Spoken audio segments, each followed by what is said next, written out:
Hello everyone, നമ്മളെല്ലാവരും കാത്തിരുന്ന RPF 2024 notification ഇന്ന് വിഷു ദിനത്തിൽ തന്നെയാണ് റെയിൽവേ റിലീസ് ചെയ്തിരിക്കുന്നത്. അപ്പം വിഷു കൈനീട്ടമായിട്ട് മലയാളികൾക്ക് തന്ന പുതിയ ഒരു അവസരമാണ് RPF 2024. നേരത്തെ തന്നെ ഷോർട്ട് നോട്ടീസ് വഴി പറഞ്ഞിട്ടുണ്ടായിരുന്നു ഈ മാസം 15-ാം തീയതിയോട് കൂടിയാണ് ഇതിൻ്റെ ഒരു നോട്ടിഫിക്കേഷൻ ലൈവ് ആവുന്നതെന്ന്.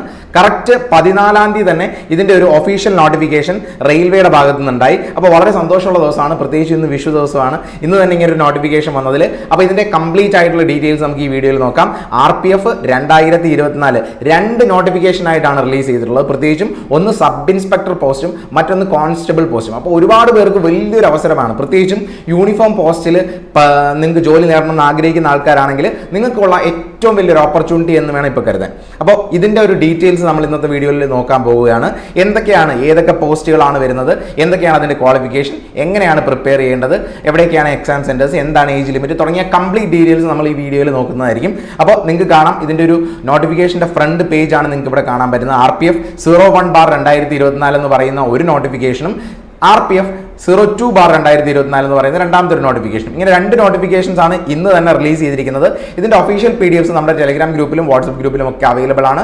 മാത്രമല്ല RRBസിന്റെ ഒഫീഷ്യൽ വെബ്സൈറ്റിൽ ഇതെല്ലാം അപ്ഡേറ്റ് ചെയ്തിട്ടുണ്ട്. നമുക്ക് ഇതിന്റെ ഡീറ്റെയിൽസ് ഓരോന്നായിട്ട് നോക്കാം. ആദ്യം നമുക്ക് രണ്ട് പോസ്റ്റുകളാണ് എല്ലാവർക്കും എലിജിബിൾ ആയിട്ടുള്ളതെന്ന് ഞാൻ പറഞ്ഞു. രണ്ട് പോസ്റ്റുകളാണ്, അതായത് RPFന്റെ കോൺസ്റ്റബിൾ ഗ്രേഡ് ഉണ്ട്. അതുകൂടാതെ SI സബ് ഇൻസ്പെക്ടർ ഗ്രേഡ്. അപ്പം ഡിഗ്രി ക്വാളിഫിക്കേഷൻ ഉള്ളവർക്കും അതിന് താഴെ +2 10th ക്വാളിഫിക്കേഷൻ ഉള്ളവർക്കും എല്ലാവർക്കും ഉള്ള ഒരു അവസരമാണ്. 2024 ഒരു വളരെ വലിയ അവസരമാണെന്ന് വേണം കരുതാൻ. പ്രത്യേകിച്ചും ആർമി എക്സാംസ് അല്ലെങ്കിൽ യൂണിഫോം പോസ്റ്റുകൾ ആഗ്രഹിക്കുന്ന ആളുകൾക്കുള്ള വലിയൊരു ഓപ്പർച്യൂണിറ്റിയാണ്. അപ്പോൾ ഇതിൻ്റെ ഡീറ്റെയിൽസ് നമുക്ക് അറിയേണ്ടത്, ഈ എക്സാമിന് പ്രിപ്പയർ ചെയ്യാനുള്ള കംപ്ലീറ്റ് ഡീറ്റെയിൽസ് കാണാം. ഈ വീഡിയോ കംപ്ലീറ്റ് ആയിട്ട് കാണാൻ നിങ്ങൾക്കുള്ള പല കാര്യങ്ങളും, ഈ വർഷം ഈ ജോലി ആഗ്രഹിക്കുന്ന, ഇങ്ങനൊരു ജോലി നേടാൻ ആഗ്രഹിക്കുന്ന ആളാണെങ്കിൽ നിങ്ങൾക്ക് വേണ്ട കുറേ കാര്യങ്ങൾ ഇന്നത്തെ വീഡിയോയിൽ ഇൻക്ലൂഡ് ചെയ്തിട്ടുണ്ട്. മാത്രമല്ല സീരീസ് ഓഫ് വീഡിയോസ് നിങ്ങൾക്ക് അവൈലബിൾ ആക്കുന്നതുമാണ് ഇതിന്, ഇങ്ങനെ ഒരു എക്സാമിന് പ്രിപ്പയർ ചെയ്യാൻ വേണ്ടി. അപ്പോൾ ഇതിൻ്റെ ഇമ്പോർട്ടൻ്റ് ആയിട്ടുള്ള കാര്യങ്ങൾ നോക്കാം. ആദ്യം നമുക്ക് ഡേറ്റ് നോക്കാം. ഓപ്പണിംഗ് ഡേറ്റ് ഓഫ് ആപ്ലിക്കേഷൻ്റെ ഓപ്പണിംഗ് ഡേറ്റ് എന്ന് പറയുന്നത് 15/4/2024 ആണ്. നമുക്കറിയാം 15-ാം തീയതിയാണ് 14th. അവർ പറഞ്ഞ അതേ ഡേറ്റിൽ തന്നെ ഈ ഒരു നോട്ടിഫിക്കേഷൻ ലൈവ് ആയിട്ടുണ്ട്. ക്ലോസിംഗ് ഡേറ്റ് എന്ന് പറയുന്നത് 14/5 മെയ് 14 വരെ നിങ്ങൾക്ക് ഇതിന് അപ്ലൈ ചെയ്യാൻ പറ്റും. ലാസ്റ്റ് ഡേറ്റ് ഓഫ് ആപ്ലിക്കേഷൻ എന്ന് പറയുന്നത് മെയ് 14 ഇനി എന്തെങ്കിലും കറക്ഷൻസ് ഒക്കെ ഉണ്ടെങ്കിൽ നിങ്ങൾക്കത് മെയ് 15 മുതൽ 24 വരെയുള്ള ഡേറ്റ്സിൽ നിങ്ങൾക്ക് അതിൻ്റെ കറക്ഷൻസ് ഒക്കെ കംപ്ലീറ്റ് ചെയ്യാൻ പറ്റും. ഇനിയും ഇവിടെ പറയുന്ന കാര്യം ശ്രദ്ധിച്ചേ, ആപ്ലിക്കേഷൻസ് ഫീമെയിലിൻ്റെയും മെയിലിൻ്റെയും ആപ്ലിക്കേഷൻസ് വിളിച്ചിട്ടുണ്ട്. അപ്പം മെയിൽ കാൻഡിഡേറ്റ്സിനും ഫീമെയിൽസിനും ഉള്ള അവസരമാണ്. ഇനിയും എല്ലാം ഓൺലൈനിൽ തന്നെയാണ് ആപ്ലിക്കേഷൻ ഫില്ല് ചെയ്യേണ്ടതെന്നും പറയുന്നുണ്ട്. ആപ്ലിക്കേഷൻ ഫില്ല് ചെയ്യേണ്ടത് ഓൺലൈൻ മോഡിൽ തന്നെയാണ്. ഇനി എങ്ങനെയാണ്, എവിടെയാണ് അപ്ലൈ ചെയ്യേണ്ടതെന്നൊക്കെ സംശയം ഉണ്ടെങ്കിൽ ഈ വീഡിയോ നിങ്ങൾ കംപ്ലീറ്റ് ആയിട്ട് കാണാൻ ശ്രമിക്കുക. ഇനി ഒരു കാര്യം കൂടെ അതിന് മുമ്പ് ഞാൻ പറയട്ടെ. നിങ്ങൾ RPF പരീക്ഷയ്ക്ക് പഠിക്കാൻ തയ്യാറാകുന്ന അല്ലെങ്കിൽ ഇഷ്ടപ്പെടുന്ന അല്ലെങ്കിൽ അതിനുവേണ്ടി ഒരുങ്ങുന്ന, എങ്ങനെ വേണമെന്ന് അറിയില്ല എന്നൊരാളാണെങ്കിൽ നിങ്ങൾക്കുള്ള കംപ്ലീറ്റ് കാര്യങ്ങൾ ഫ്രീ ആയിട്ടും പെയ്ഡ് ആയിട്ടും പല രീതിയിലും ദിശ അക്കാഡമി പ്രൊവൈഡ് ചെയ്യുന്നുണ്ട്. അപ്പോൾ അതിൻ്റെ ഡീറ്റെയിൽസ് നിങ്ങളോടൊന്ന് ഷെയർ ചെയ്യാനാണ്. നിങ്ങളിപ്പോൾ സപ്പോസ് നിങ്ങൾക്ക് ഫ്രീ ആയിട്ട് പ്രിപ്പയർ ചെയ്യണം അല്ലെങ്കിൽ പെയ്ഡ് കോഴ്സ് എടുത്ത് പഠിക്കാൻ താല്പര്യമില്ല എങ്കിൽ ദിശ അക്കാഡമി നിങ്ങൾക്ക് വേണ്ടി ഒരു യൂട്യൂബ് ചാനൽ തന്നെ സ്റ്റാർട്ട് ചെയ്യുന്നുണ്ട്. ദിശ ആർമി എക്സാംസ് എന്ന പേരിൽ ഒരു യൂട്യൂബ് ചാനലുണ്ട്. നമ്മുടെ ഹോം പേജ്, ദിശ അക്കാഡമിയുടെ ഹോം പേജ് എടുത്തിട്ട് നിങ്ങൾക്ക് താഴോട്ട് സ്ക്രോൾ ചെയ്ത് പോകുമ്പോൾ ദിശ ആർമി എക്സാംസ് എന്ന് പറയുന്ന ഈ ഒരു യൂട്യൂബിൻ്റെ കാര്യങ്ങൾ നിങ്ങൾക്ക് കാണാം. ആ ഒരു ചാനലിൽ നിങ്ങൾ ജോയിൻ ചെയ്ത് സബ്സ്ക്രൈബ് ചെയ്യുകയാണെങ്കിൽ അതിലിപ്പോൾ തന്നെ RPF പരീക്ഷയുടെ ഒരുപാട് ക്ലാസ്സസ് അതിനകത്ത് അവൈലബിൾ ആയിട്ടുണ്ട്. നിങ്ങൾക്ക് ഇപ്പം തന്നെ കണ്ടു തുടങ്ങി റെഗുലർലി ഫോളോ ചെയ്യാൻ പറ്റുന്ന ഒരു ഫ്രീ യൂട്യൂബ് ചാനലാണ് ഇതിനകത്ത് നിങ്ങൾക്ക് പ്രൊവൈഡ് ചെയ്യുന്ന ഒന്ന്. ഇനി അല്ല, നിങ്ങൾക്ക് ഓൺലൈനായിട്ട് കുറച്ചുകൂടി പ്ലാൻഡ് ആയിട്ട് ഓർഗനൈസ്ഡ് ആയിട്ട് പഠിക്കണം എന്ന് താല്പര്യപ്പെടുന്നവരാണെങ്കിൽ നിങ്ങൾക്ക് വേണ്ടി നമ്മുടെ ഓഫ്ലൈൻ ക്ലാസ്സസ് അവൈലബിൾ ആണ്. ഓഫ്ലൈൻ ക്ലാസ്സസ് അവൈലബിൾ ആണ്.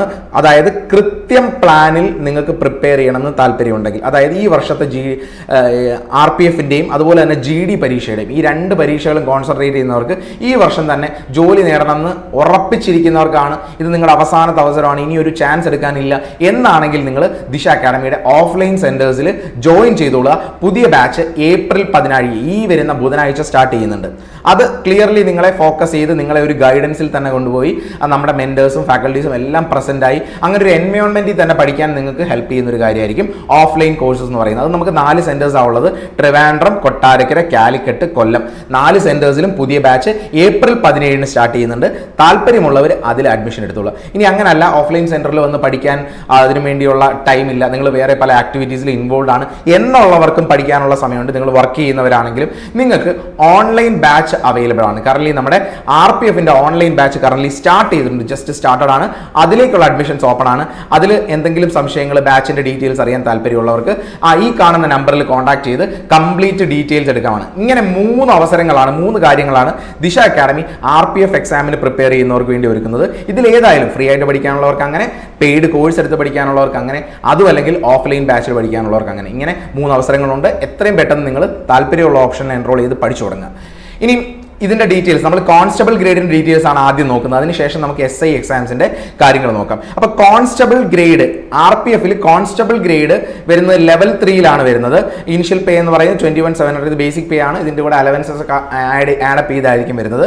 മെഡിക്കൽ സ്റ്റാൻഡേർഡ്സ് B1 പറയുന്നുണ്ട്. അതിന്റെ ഡീറ്റെയിൽസ് ഒക്കെ നോട്ടിഫിക്കേഷനിൽ പറയും. നമുക്ക് ഏറ്റവും ഇമ്പോർട്ടന്റ് ആയിട്ടുള്ള കാര്യങ്ങൾ മാത്രം നോക്കാം. ഏജ് ലിമിറ്റ്, എത്ര വയസ്സ് വരെയുള്ളവർക്ക് ഇതിന് അപ്ലൈ ചെയ്യാം, എഴുതാം. 28 വയസ്സ് വരെയുള്ളവർക്ക്, നോർമലി 25 വയസ്സ് വരെയുള്ളവർക്കായിരുന്നു ഇത് അലൗഡ്. കോവിഡിന്റെ മാനദണ്ഡം വെച്ചിട്ട്, അതായത് this includes A relaxation of 3 years. കോവിഡിന്റെ സിറ്റുവേഷൻ കണക്കിലെടുത്താണ് 25 എന്നുള്ളത് 28 വയസ്സിലേക്ക് ഇംപ്രൂവ് ചെയ്തിരിക്കുന്നത്. 3 വർഷം കൂടി റിലാക്സേഷൻ തന്നു. അങ്ങനെയാണ് 28 വയസ്സ് വരെയുള്ളവർക്ക് ഈ ഒരു എക്സാമിന് അപ്ലൈ ചെയ്യാൻ പറ്റുന്നത്. അപ്പോൾ അത് വളരെ ഹാപ്പി ന്യൂസ് ആണ്. പ്രത്യേകിച്ചും സെൻട്രൽ ഗവൺമെന്റ് എക്സാംസ് ആസ്പിറൻസിനെ സംബന്ധിച്ച് ഒരു ഹാപ്പി ന്യൂസ് ആണ്. 28 വയസ്സ് വരെയുള്ളവർക്ക് ഈ ഒരു ആർമി അല്ലെങ്കിൽ ആംഡ് അല്ലെങ്കിൽ യൂണിഫോം പോസ്റ്റിലേക്ക് അപ്ലൈ ചെയ്യാം. വേക്കൻസീസ് വരുന്ന total number of vacancies 4208 total നമ്പറാണ്. മെയിൽ ഫീമെയിൽ വേക്കൻസീസ് ഇൻക്ലൂഡ് ചെയ്ത് 4208 വേക്കൻസീസ് ആണുള്ളത്. ഇനി നമുക്ക് അറിയേണ്ട കാര്യം എന്താണ്? ഇനി ഇതിനകത്ത് മേജറായിട്ട് ഏജിന്റെ കാര്യം വീണ്ടും പറയുന്നുണ്ട്. 18 മുതൽ 28 വയസ്സ് വരെയുള്ളവർക്ക് അപ്ലൈ ചെയ്യാം. ഇനി ഇവിടെ ഒരു കാര്യം ശ്രദ്ധിച്ചേ, candidates must have their own active mobile number and a valid personal email ID for all communications during the entire recruitment. നിങ്ങൾ അപ്ലൈ ചെയ്യുന്നതിന് മുമ്പ് തന്നെ, അപ്ലൈ ചെയ്യുന്ന സമയത്ത് തന്നെ നിങ്ങൾ യൂസ് ചെയ്യുന്ന ആക്റ്റീവ് ആയിട്ടുള്ള, പിന്നീട് നഷ്ടപ്പെടുത്താൻ സാധ്യതയുള്ള നമ്പറുകളൊന്നും കൊടുക്കരുത്. നിങ്ങൾ യൂസ് ചെയ്തുകൊണ്ടിരിക്കുന്ന ഒരു നമ്പറും അതുപോലെ തന്നെ നിങ്ങൾക്ക് ആക്സസ് എപ്പോഴും ഉള്ള ഒരു മെയിൽ ID വെച്ചിട്ട് വേണം ഇതിൻ്റെ എല്ലാ പ്രോസസ്സും നിങ്ങൾ ഫോർവേഡ് ചെയ്യാൻ. കാരണം നിങ്ങളുടെ കമ്മ്യൂണിക്കേഷൻസ് എല്ലാം വരുന്നത് ഈ മെയിലിലായിരിക്കും. അതുപോലെ തന്നെ SMS ആയിട്ട് നിങ്ങളുടെ മൊബൈൽ നമ്പറിലായിരിക്കും. അതുകൊണ്ട് ആ മൊബൈൽ നമ്പറും മെയിൽ ID നിങ്ങൾ ക്ലിയർലി നിങ്ങളുടെ കയ്യിൽ നഷ്ടപ്പെടുത്താതെ കരുതുക എന്നുള്ള കാര്യം നിങ്ങൾ ശ്രദ്ധിക്കണം. ഓക്കെ, ഇനി മറ്റൊരു കാര്യം കൂടെ ശ്രദ്ധിക്കേണ്ടതുണ്ട്. നിങ്ങൾ ഈ ഒരു എക്സാമിന് അപ്ലൈ ചെയ്യേണ്ടത് RRBസിലാണ്. ഡിഫറെന്റ് RRBs ഉണ്ട്. RRB ട്രിവാൻഡ്രം, ചെന്നൈ, ബാംഗ്ലൂർ, അലഹബാദ്, ഇങ്ങനെ പല RRBs ഉണ്ടെന്ന് നിങ്ങൾക്കറിയാം. റെയിൽവേ റിക്രൂട്ട്മെന്റ് ബോർഡുകളുണ്ട്. ഇതിൽ ഏതെങ്കിലും ഒരു RRBയിൽ മാത്രമേ നിങ്ങൾ അപ്ലൈ ചെയ്യാൻ പാടുള്ളൂ. അത് ശ്രദ്ധിക്കേണ്ട ഒരു കാര്യമാണ്. ഇപ്പോൾ RRB ട്രിവാൻഡ്രത്ത് അപ്ലൈ ചെയ്തതിനു ശേഷം RRB ചെന്നൈയിൽ പോയി അപ്ലൈ ചെയ്യുന്നു ഒരു കാരണവശാലും ചെയ്യരുത്. അങ്ങനെ ചെയ്താൽ നിങ്ങളെ എല്ലാത്തിൽ നിന്നും ഡീബാർ ചെയ്യുമെന്ന് പ്രത്യേകം പറയുന്നുണ്ട്. അതുകൊണ്ട് ശ്രദ്ധിക്കുക, ഒരൊറ്റ റെയിൽവേ റിക്രൂട്ട്മെന്റ് ബോർഡിൽ മാത്രം അപ്ലൈ ചെയ്യുക. പല ബോർഡുകളുണ്ട് എന്ന് നിങ്ങൾക്കറിയാം. ഡീറ്റെയിൽസ്, സംശയങ്ങളൊക്കെ തീർക്കാൻ നിങ്ങൾ താഴെ കമന്റിൽ കൊടുക്കുക, ക്വസ്റ്റ്യൻസ് കൊടുക്കുക. അതിന് ഉത്തരങ്ങളെല്ലാം നിങ്ങൾക്ക് കിട്ടുന്നതായിരിക്കും. ഇനി എന്താണ് ഇതിനകത്ത് വരുന്ന റിക്രൂട്ട്മെന്റ് പ്രോസസ്സ് എന്ന് നമുക്ക് നോക്കാം. സ്റ്റേജസ് ഓഫ് എക്സാം, എങ്ങനെയാണ് നിങ്ങൾ എക്സാമിന് അപ്ലൈ ചെയ്താൽ വരുന്നത്. അപ്പോൾ ഒന്നാമത്തെ കാര്യം, there shall be online computer based test. ഒരു CBT കമ്പ്യൂട്ടർ ബേസ്ഡ് ടെസ്റ്റ് ആണുള്ളത്. ഒരു കമ്പ്യൂട്ടർ ബേസ്ഡ് ടെസ്റ്റ് ആണുള്ളത്. ഇനി candidates shortlisted on the basis of performance in CBT. ആ കമ്പ്യൂട്ടർ ബേസ്ഡ് ടെസ്റ്റിൽ നിങ്ങളുടെ പെർഫോമൻസ്, നിങ്ങളുടെ മിനിമം കട്ട് ഓഫ് നിങ്ങൾ ക്ലിയർ ചെയ്യുകയാണെങ്കിൽ നിങ്ങളെ ഫിസിക്കൽ എഫിഷ്യൻസി ടെസ്റ്റിന് വിളിക്കും. അതുപോലെ ഫിസിക്കൽ മെഷർമെന്റ് ടെസ്റ്റിനും വിളിക്കും. അതുപോലെ അതിനുശേഷം ഡോക്യുമെന്റ് വെരിഫിക്കേഷനും ഉണ്ടാവും. ഓക്കെ, ഈ 3 പ്രോസസ്സുകളായിരിക്കും കമ്പ്യൂട്ടർ ബേസ്ഡ് എക്സാമിന് ശേഷം ഉള്ളത്. അപ്പോൾ കമ്പ്യൂട്ടർ ബേസ്ഡ് എക്സാമിന് നിങ്ങളുടെ മാർക്ക് ഇമ്പോർട്ടൻ്റ് ആണ്. അതിൻ്റെ മാർക്ക് നിങ്ങൾ മാക്സിമം മാർക്ക് മേടിക്കുകയും ഫിസിക്കൽ എഫിഷ്യൻസി ടെസ്റ്റും ഫിസിക്കൽ മെഷർമെന്റ് ടെസ്റ്റും ഇത് രണ്ടും പാസ് ആവുകയും ചെയ്യുകയും ഫൈനലി ഡോക്യുമെന്റ് വെരിഫിക്കേഷൻ പ്രോബ്ലം ഒന്നുമില്ല എന്ന് വരികയും ചെയ്യുകയാണെങ്കിലാണ് നിങ്ങളെ ജോലിക്ക് വേണ്ടി കൺസിഡർ ചെയ്യുന്നത്. അപ്പോൾ ഇതാണ് ഇതിൻ്റെ റിക്രൂട്ട്മെന്റ് പ്രോസസ്സ് എന്ന് പറയുന്നത്. അപ്പോൾ ഇതിൻ്റെ ഡീറ്റെയിൽസ് ആണ് ഇതിനകത്ത് കൊടുത്തിരിക്കുന്നത്. അപ്പോൾ നമുക്ക് ഇതിൻ്റെ ഡീറ്റെയിൽസ്, ഒരുപാട് ഡീറ്റെയിൽസിലോട്ടൊന്നും ഇപ്പോൾ പോകണ്ട. ഏറ്റവും ഇമ്പോർട്ടൻ്റ് ആയിട്ടുള്ള കാര്യം മാത്രം അറിയാം. നെഗറ്റീവ് മാർക്കിംഗ് ഉണ്ടോ ഈ പരീക്ഷയ്ക്കുണ്ട്. നെഗറ്റീവ് മാർക്കിംഗ് 1/3 ആണ്. ഒരു ചോദ്യം തെറ്റുകയാണെങ്കിൽ 1/3 നെഗറ്റീവ് മാർക്കിംഗ് ഉണ്ട്. നമുക്ക് ഇതിന്റെ എക്സാമിന്റെ ഡീറ്റെയിൽസ്, CBTയുടെ ഡീറ്റെയിൽസ് ഒക്കെ നമുക്ക് നോക്കാം. അതിനുമുമ്പ് വളരെ പെട്ടെന്ന് ബാക്കിയുള്ള കാര്യം, എന്താണ് എഡ്യൂക്കേഷണൽ ക്വാളിഫിക്കേഷൻ? ഈ ഒരു എക്സാമിന് നിങ്ങൾക്ക് RPF കോൺസ്റ്റബിൾ ആയിട്ട് പരീക്ഷ എഴുതണം, നിങ്ങൾക്ക് ജോലി വേണമെങ്കിൽ നിങ്ങളുടെ ക്വാളിഫിക്കേഷൻ എന്താണെന്ന് ഇവിടെ പറയുന്നുണ്ട്. ക്വാളിഫിക്കേഷൻ പറയുന്നത് ഇതാണ്. കോൺസ്റ്റബിളിന്റെ ആണെങ്കിൽ ആ പേ ലെവൽ അനുസരിച്ചിട്ട് നിങ്ങൾക്ക് വരുന്നത് 10th പാസ് ഓർ ഇക്വാലന്റ്, 10ാം ക്ലാസ് ബേസിക് ക്വാളിഫിക്കേഷൻ ഉള്ളവർക്കെല്ലാം ഈ ഒരു എക്സാമിന് അപ്ലൈ ചെയ്യുകയും ജോലി മേടിക്കുകയും ചെയ്യാം. ഇനി ഒരു കാര്യം കൂടെ പറയുന്നത് ശ്രദ്ധിച്ചേ, those awaiting result of their final examination of the prescribed education qualification should not apply. അതായത് 10ാം ക്ലാസ് എഴുതി നിൽക്കുന്നവർക്ക് ഇത് അപ്ലൈ ചെയ്യാൻ പറ്റില്ല, പാസ്സായി കഴിഞ്ഞവർക്ക് മാത്രമേ ഇത് അപ്ലൈ ചെയ്യാൻ പറ്റൂ എന്നാണ് പറയുന്നത് ബേസിക് ക്വാളിഫിക്കേഷൻ അനുസരിച്ചിട്ട്. അപ്പോൾ എഡ്യൂക്കേഷൻ ക്വാളിഫിക്കേഷൻ നമ്മൾ നോക്കി. ഇനി എക്സാം അപ്ലൈ ചെയ്യാൻ ഫീസ് ഉണ്ടോ? ഉണ്ട്, ഫീസ് ഉണ്ട്. എന്താണ് ഫീസ്? 500 രൂപയാണ് ഫീസ്. കാൻഡിഡേറ്റ്സിന് 500 രൂപ ഫീസ് ഉണ്ട്. ആ 500 രൂപ ഫീസ് നിങ്ങൾ പരീക്ഷ എഴുതി കഴിഞ്ഞാൽ 400 രൂപയും നിങ്ങൾക്ക് റീഫണ്ട് ചെയ്ത് തരും. പരീക്ഷ എഴുതി കഴിഞ്ഞതിന് ശേഷം 500 രൂപ കൊടുത്ത് നിങ്ങൾ അപ്ലൈ ചെയ്യുന്നു, എക്സാം കൃത്യമായിട്ട് നിങ്ങൾ അപ്പിയർ ചെയ്ത് കഴിഞ്ഞാൽ 400 രൂപ തിരിച്ചു കിട്ടും. ഇതാണ് ആ ഫീസുമായിട്ട് ബന്ധപ്പെട്ട കാര്യം. ഇനി ഇവിടെ ഒരു കാര്യമുണ്ട്, SC STക്കും എക്സ് സർവീസ് മെന്നും ഫീമെയിൽസിനും മൈനോറിറ്റീസിനും എക്കണോമിക്കലി ബാക്ക്വേർഡ് ക്ലാസസിനും അവർക്ക് 250 രൂപയാണ് ഫീസ് വരുന്നത്. അവരെ സംബന്ധിച്ച് 250 രൂപ റീഫണ്ട് ചെയ്യും ഇതിനെല്ലാം ശേഷം. ബാങ്കിന്റെ ചാർജ് കഴിഞ്ഞിട്ട് ബാക്കി എല്ലാ പ്രോസസ്സും കഴിഞ്ഞ് എക്സാം അപ്പിയർ ചെയ്ത് കഴിഞ്ഞാൽ 250 രൂപ നിങ്ങൾക്ക് റീഫണ്ട് ചെയ്യും. ഇതാണ് എക്സാമിനേഷൻ ഫീയുടെ കാര്യം. ഇനി റിക്രൂട്ട്മെന്റ് പ്രോസസ് എങ്ങനെയാണെന്ന് നോക്കാം. റിക്രൂട്ട്മെന്റ് പ്രോസസ് നമ്മളിപ്പോൾ എല്ലാം കോൺസ്റ്റബിൾ ഗ്രേഡിന്റെ കാര്യമാണ് പറയുന്നത്. ഇതിന് സമാനമായിട്ട് തന്നെയാണ് SIയുടെ വരുന്നത്. അപ്പോൾ റിക്രൂട്ട്മെന്റ് പ്രോസസ് ആദ്യം വരുന്നത് കമ്പ്യൂട്ടർ ബേസ്ഡ് എക്സാം. ഞാൻ പറയുന്നു നമ്മുടെ റെയിൽവേ എക്സാംസിന്റെ അതേ മാതൃകയിൽ വരുന്ന കമ്പ്യൂട്ടർ ബേസ്ഡ് എക്സാം ഉണ്ട്. അത് കഴിഞ്ഞിട്ട് നിങ്ങൾക്ക് minimum mark cut off clear ചെയ്യുകയാണെങ്കിൽ നിങ്ങൾക്ക് ഫിസിക്കൽ എഫിഷ്യൻസി ടെസ്റ്റിനും ഫിസിക്കൽ മെഷർമെന്റ് ടെസ്റ്റും ഉണ്ടായിരിക്കും. ഇത് രണ്ടും നിങ്ങൾ ഓക്കെ ആണെങ്കിൽ പിന്നീട് നിങ്ങൾക്ക് ഡോക്യുമെന്റ് വെരിഫിക്കേഷൻ ഉണ്ടാവും. ഇത് മൂന്നുമാണ് ഇതിന്റെ റിക്രൂട്ട്മെന്റ് പ്രോസസ് എന്ന് പറയുന്നത്. ഇതാണ് ഇതിന്റെ ബേസിക് ആയിട്ട്. നിങ്ങൾക്ക് ജോലി കിട്ടാൻ ഈ ഒരു ഡോക്യുമെന്റ് വെരിഫിക്കേഷൻ കഴിഞ്ഞതിന് ശേഷം നിങ്ങളുടെ ഫൈനൽ മെറിറ്റ് ലിസ്റ്റ് പ്രിപ്പയർ ചെയ്തിടും. ആ മെറിറ്റ് ലിസ്റ്റിനനുസരിച്ചിട്ടായിരിക്കും നിങ്ങളെ ജോലിക്ക് വിളിക്കുന്നത്. ഇതാണ് നിങ്ങളുടെ ഫൈനൽ റിക്രൂട്ട്മെന്റ് പ്രോസസ് എന്ന് പറയുന്നത്. ഇനി കമ്പ്യൂട്ടർ ബേസ്ഡ് എക്സാം എങ്ങനെയാണെന്ന് നോക്കാം. 10ാം ക്ലാസ് നിലവാരത്തിലുള്ള പരീക്ഷയാണ് നടത്തുന്നത് നമുക്കറിയാം. ഇതിന്റെ പാറ്റേണും സിലബസും നമുക്ക് നോക്കാം. Duration 90 minute. ചോദ്യങ്ങൾ 90 മിനിറ്റിൽ 120 ചോദ്യങ്ങളാണ് നിങ്ങൾക്കുള്ളത്. ടോട്ടൽ 120 ക്വസ്റ്റ്യൻസ് ഉണ്ട്. 90 മിനിറ്റ് 1.5 മണിക്കൂറിൽ 120 ചോദ്യങ്ങളാണ്. മൾട്ടിപ്പിൾ ചോയ്സ് ക്വസ്റ്റ്യൻ ആയിരിക്കും. മൾട്ടിപ്പിൾ ചോയ്സ് ഓപ്ഷനുള്ള ക്വസ്റ്റ്യൻ ആയിരിക്കും. നിങ്ങൾ ആ ക്വസ്റ്റ്യന് ശരി ഉത്തരം പറയുകയാണെങ്കിൽ 1 മാർക്ക് കിട്ടും ശരി ഉത്തരത്തിന്. അതായത് 120 ചോദ്യങ്ങൾ 120 മാർക്കാണ് മാക്സിമം മാർക്ക് 120. ഇവിടെ നെഗറ്റീവ് മാർക്ക് ഉണ്ട്. ഒരു ചോദ്യം തെറ്റിച്ചാൽ 1/3 ആണ് നെഗറ്റീവ് മാർക്കായിട്ട് വരുന്നത്. അതുപോലെ തന്നെ പല ഷിഫ്റ്റിലായിട്ട് പരീക്ഷ നടത്തുന്നതുകൊണ്ട് തന്നെ നോർമലൈസേഷൻസ് ഉണ്ടായിരിക്കുന്നതാണ്. നോർമലൈസേഷൻ ചെയ്യും. പല ഷിഫ്റ്റ് നടത്തുന്നതുകൊണ്ട് തന്നെ മാർക്ക് എക്സാം ഷിഫ്റ്റിന്റെ വെയിറ്റേജ് അനുസരിച്ചിട്ട് നോർമലൈസേഷൻ നടത്തും. ഓക്കെ, ഇനി ഇതിന്റെ സിലബസ് എന്തെങ്കിലും വ്യത്യാസം ഉണ്ടോ നോക്കാം. റെയിൽവേയുടെ സിലബസുമായിട്ട് കമ്പയർ ചെയ്യുമ്പോൾ വ്യത്യാസങ്ങൾ എന്തെങ്കിലും ഉണ്ടോ? ഇല്ല. ഇതിൽ മാത്സ് അല്ലെങ്കിൽ arithmetic part 35 mark, reasoning part 35 mark, general awareness 50 mark. ഇതാണ് നമ്മുടെ മാർക്ക് വെയിറ്റേജ് അല്ലെങ്കിൽ ക്വസ്റ്റ്യൻസിന്റെ വെയിറ്റേജ്. 50ഉം 70, 35 70, 50ഉം കൂടെ കൂട്ടുമ്പോൾ 120 ചോദ്യം. ഇത് നല്ലൊരു ഷെഡ്യൂൾ അല്ലെങ്കിൽ നല്ലൊരു മാർക്ക് ഡിസ്ട്രിബ്യൂഷൻ ആണ് ഇതിനകത്ത് തന്നിരിക്കുന്നത്. ബേസിക് അരിത്തമാറ്റിക് അല്ലാതെ മെൻസുറേഷൻ ഉണ്ട്, ടൈം ആൻഡ് ഡിസ്റ്റൻസ് ഉണ്ട്, ഡേറ്റ ഇന്റർപ്രിട്ടേഷനും ഉണ്ട്. അല്ലാതെ അഡ്വാൻസ്ഡ് വേറെ ടോപ്പിക്സ്, ജോമെട്രി, ട്രിഗ്നോമെട്രി അങ്ങനെ ടോപ്പിക്കുകളൊന്നുമില്ല. അഡ്വാൻസ്ഡ് ടോപ്പിക്സ് ഒന്നുമില്ല. ബേസിക് ടോപ്പിക്കുകളാണ്. നമ്മുടെ റെയിൽവേയുടെ ബേസിക് സിലബസുമായിട്ട് ബന്ധപ്പെട്ട് തന്നെ ഇരിക്കുകയാണ്. എല്ലാ അഡ്വാൻസ്ഡ് ടോപ്പിക്സും ഇതിനകത്ത് വരുന്നില്ല. ഇനി ജനറൽ ഇന്റലിജൻസും ഇതുപോലെ തന്നെ റെയിൽവേ എക്സാംസിന് പ്രിപ്പയർ ചെയ്യുന്നവർക്ക് വേറെ വ്യത്യാസമൊന്നുമില്ല. റെയിൽവേ SSC പരീക്ഷകൾക്ക് പ്രിപ്പയർ ചെയ്യുന്നവരെ സംബന്ധിച്ച് എളുപ്പമായിരിക്കും. ജനറൽ അവയർനെസ് നോർമൽ സിലബസ് തന്നെ, വ്യത്യാസമൊന്നുമില്ല.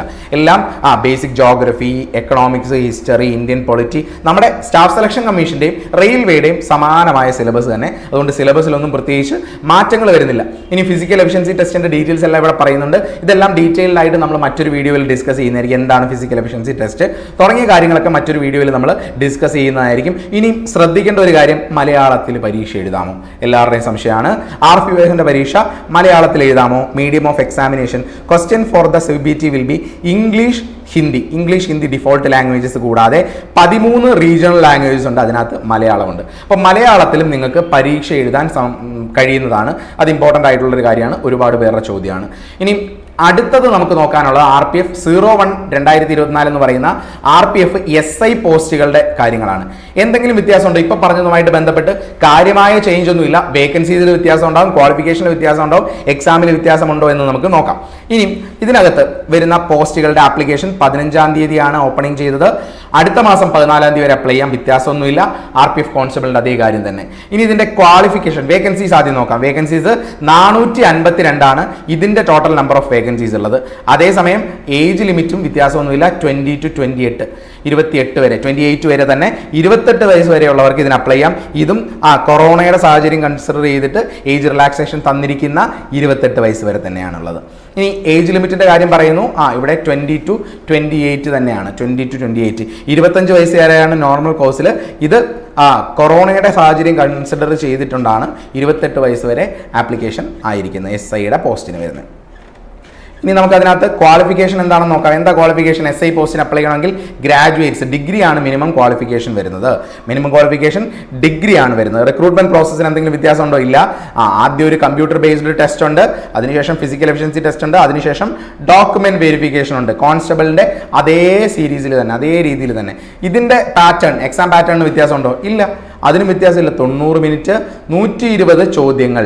ശരി ഉത്തരം 1 മാർക്ക്, നെഗറ്റീവ് ആണെങ്കിൽ 1/3 മാർക്ക്, 1/3 നെഗറ്റീവ് വരും. അപ്പോൾ ഇതിനും എക്സാം പാറ്റേണിനും വ്യത്യാസമൊന്നുമില്ല. സിലബസിന് വ്യത്യാസമുണ്ടോ? സിലബസിനും വ്യത്യാസമില്ല. അരിത്തമാറ്റിക് സെയിം തന്നെ, റീസണിങ് സെയിം തന്നെ, ജനറൽ അവയർനെസ്സും സെയിം തന്നെ. അപ്പോൾ ഒരു കാര്യം നിങ്ങൾക്ക് മനസ്സിലാക്കാം. അപ്പോൾ SI പരീക്ഷ, ഡിഗ്രി ക്വാളിഫിക്കേഷൻ ഉള്ള ആളുകളാണ് നിങ്ങളെങ്കിൽ നിങ്ങൾക്ക് SIയുടെ എക്സാം എഴുതാം, അതുപോലെ തന്നെ കോൺസ്റ്റബിൾ ഗ്രേഡും എക്സാംസും എഴുതാം. രണ്ടും കൂടെ ചേർത്ത് വരുന്നത് 5000-അടുത്ത് വരുന്ന വേക്കൻസീസ് ആണ്. 4800 സംതിങ് വേക്കൻസീസ് ആണ് വരുന്നത്. അപ്രോക്സിമേറ്റ്ലി 5000, 5000-അടുത്ത് വരുന്ന വേക്കൻസീസ് കറന്റ് അവൈലബിൾ ആണ്. അപ്പോൾ താല്പര്യമുള്ളവർ എത്രയും പെട്ടെന്ന് പ്രിപ്പറേഷൻ സ്റ്റാർട്ട് ചെയ്യുക. ഇത് വലിയൊരു അവസരമാണ്, പ്രത്യേകിച്ചും റെയിൽവേ എക്സാംസിന് അല്ലെങ്കിൽ ഒരു യൂണിഫോം പോസ്റ്റ് ആഗ്രഹിക്കുന്ന ആളുകളെ സംബന്ധിച്ച് ഏറ്റവും വലിയൊരു ഓപ്പർച്യൂണിറ്റിയാണ്. ഞാൻ നേരത്തെ സ്റ്റാർട്ട് ചെയ്തപ്പോൾ തന്നെ നിങ്ങളോട് പറഞ്ഞൊരു കാര്യമാണ്, നിങ്ങൾ ഈ ഒരു വർഷം ഈ എക്സാംസ് നിങ്ങൾ ക്ലിയർ ചെയ്യുമെന്ന് ഉറപ്പായിട്ടും ആഗ്രഹമുള്ളവരാണെങ്കിൽ നിങ്ങൾക്ക് 3 ഓപ്ഷൻസ് ദിശ അക്കാഡമി തരുന്നു. ഒന്ന്, ദിശ ആർമി എക്സാംസ് എന്ന് പറയുന്ന യൂട്യൂബ് ചാനൽ, ഫ്രീ ക്ലാസ്സസ് തരുന്നു. 2, ഓൺലൈൻ കോഴ്സ്, ദിശ അക്കാഡമിയുടെ ഓൺലൈൻ കോഴ്സ്, RPFന്റെ സ്പെസിഫിക് ആയിട്ടുള്ള, നിങ്ങൾക്കറിയാം, നിങ്ങൾ ചെക്ക് ചെയ്ത് മാത്രം മനസ്സിലാക്കുക. ദിശ അക്കാഡമി പ്രത്യേകിച്ചും പല കാര്യങ്ങളും വലിയ അഡ്വർടൈസ്മെന്റോടുകൂടി ഒന്നും ചെയ്യാറില്ല, അല്ലെങ്കിൽ പ്രത്യേകിച്ചും ചെയ്യുന്നത് നമ്മുടെ യൂട്യൂബ് ചാനൽ വഴി നമ്മുടെ സ്റ്റുഡൻസിനെ അറിയിക്കുക തന്നെ ചെയ്യുന്നത്. അതിന് കാരണം എന്താണെന്ന് വെച്ചാൽ ഈ കോഴ്സുകൾ വാങ്ങിയ ആൾക്കാർ തന്നെയാണ് നമ്മുടെ അഡ്വർടൈസ്മെന്റ് എന്ന് പറയുന്നത്. അവർ തന്നെയാണ് മാക്സിമം ക്ലാസ്സസ് എടുക്കുന്നതും മാക്സിമം പ്രൊമോട്ട് ചെയ്യുന്നതും. അപ്പോൾ നിങ്ങൾ ഈ കോഴ്സ് എടുത്ത് നോക്കുമ്പോൾ തന്നെ മനസ്സിലാവും, കേരളത്തിൽ കിട്ടാവുന്നതിൽ വെച്ച് അല്ലെങ്കിൽ ഇന്ത്യയിൽ തന്നെ നിങ്ങൾക്ക് അവൈലബിൾ ആകുന്നതിൽ വെച്ച് ഏറ്റവും ക്വാളിറ്റി ക്ലാസ്സുകളാണ് നിങ്ങൾക്ക് പ്രൊവൈഡ് ചെയ്യുന്നത്. അത് ഒരിക്കലും നിങ്ങൾ ഈ കോഴ്സിൽ ജോയിൻ ചെയ്താൽ നിങ്ങൾക്ക് അതിലൊരു റിഗ്രറ്റ് ഉണ്ടാവില്ല. അത് നിങ്ങൾക്ക് കോഴ്സ് എടുത്തവരോട് തന്നെ ചോദിച്ച് മനസ്സിലാക്കാവുന്നതാണ്. ഓൺലൈൻ കോഴ്സുകളാണെങ്കിലും അല്ലെങ്കിൽ ഓഫ്ലൈൻ കോഴ്സുകൾ നിങ്ങൾക്ക് പഠിക്കാം. ഓഫ്ലൈൻ കോഴ്സ് പ്രത്യേകിച്ചും ഏപ്രിൽ 17 സ്റ്റാർട്ട് ചെയ്യുന്നുണ്ട്. ഇപ്പോൾ പഠിച്ചു തുടങ്ങിയാൽ നിങ്ങൾക്ക് ഈ വർഷം ജോലി നേടാനാകും. അപ്പം നിങ്ങൾ ഏത് മാർഗം, നിങ്ങൾ ഓഫ്ലൈനിൽ വന്ന് പഠിക്കണമെന്നോ ഓൺലൈൻ കോഴ്സ് എടുത്ത് പഠിക്കണമെന്നോ ഒന്നും പറയുന്നില്ല.